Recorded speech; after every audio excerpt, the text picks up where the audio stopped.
Today out in Tricrow Studios, we do a high gain amp shootout between the Peavey 6505 Plus and the Blackstar HT Stage 100 Mark II.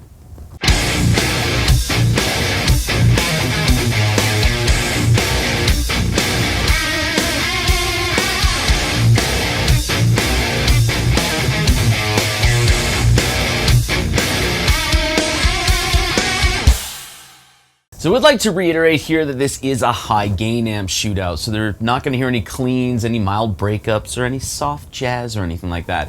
It's high gain geared towards metal. But I do have two sound samples today, the first of which is a more balanced EQ setting in drop C, whereas the second is a little bit of a scooped setting in drop B.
Alright, so there you go. There are the two sound samples for the high gain amp shootout between the Peavey 6505 Plus and the Blackstar HT Stage 100 Mark II. Now it's at this point in the video where I like to go over kind of what I've gained from doing a shootout like this. And the first of which is the Blackstar. I always find that it records really well, but it's very different when you're playing it. It kind of lacks that energy when you're playing it. I find that it's more of a recording tool. I really like the amp. I mean, I own all of the gear that we have here, so I definitely did buy it, and I bought it new. So I didn't buy it like super dirt cheap used or anything like that. And I'm very happy that I do own it. But I just find that because it's usually on the used market for like dirt cheap, it's a little misleading to a lot of people. So it records really well, but there's a lot different energy when you're playing it in the room or if you're in front of your cabinet or anything like that. What I find is that the balance between the low end and the high end can give you some issues. Like the low end kind of takes a little bit too much control.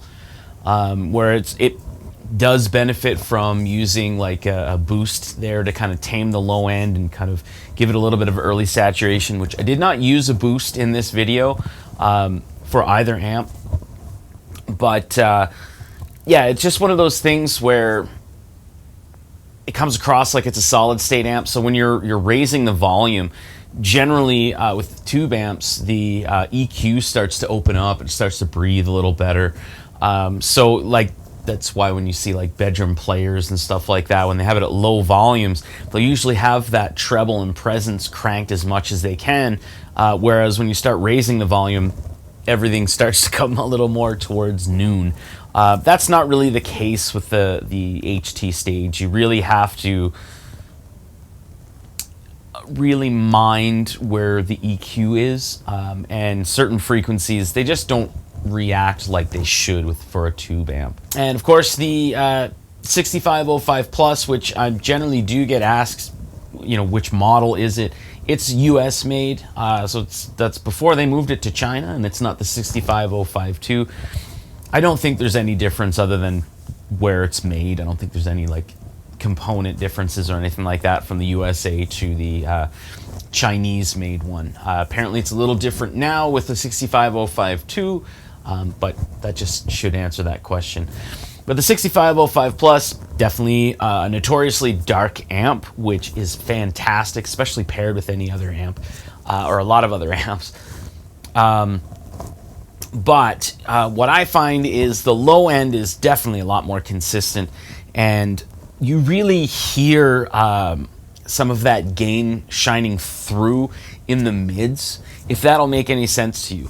Just listen to the mids from the 6505 Plus to the Blackstar, and then listen to that low end from the 6505 Plus to the Blackstar. That's really where you're going to be looking at some of the differences here. Now, of course, I do want to say for the Blackstar, I used OD2 and I used Voice 1.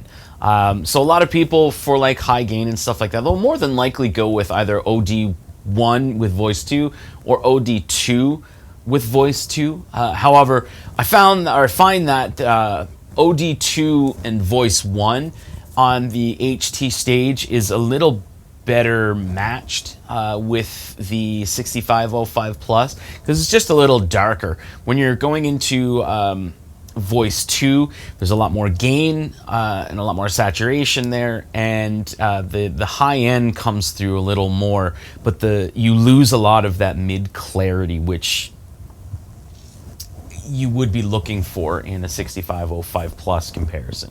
Of course, I could have gone in a completely different direction here when it came to EQ wise.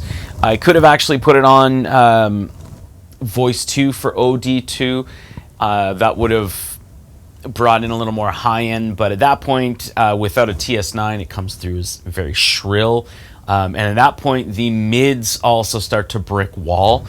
And as well in the 6505 Plus, I could have brought in a little more high end, but I really was getting into what was coming through the 6505 Plus. So I figured there was no real point in, adding a little more attack from the treble. Anyway, that's all I really have to say. You can leave your thoughts in the comments, I guess. I know a lot of people were looking for this comparison here. It's usually people that see the HT Stage 100 used for like, a couple $100 or something like that.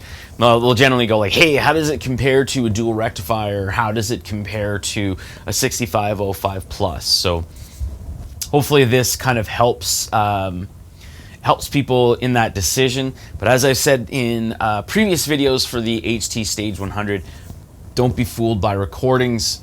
It's completely different when you play with it. It's completely different in a live scenario as well. So make sure if you are going somewhere to try it out, to buy it, play it loud, and really pay attention to how the low end and the high end kind of work. And when you're bringing it into Voice 2, listen to the mids. They can start to really kind of brick wall and overtake things.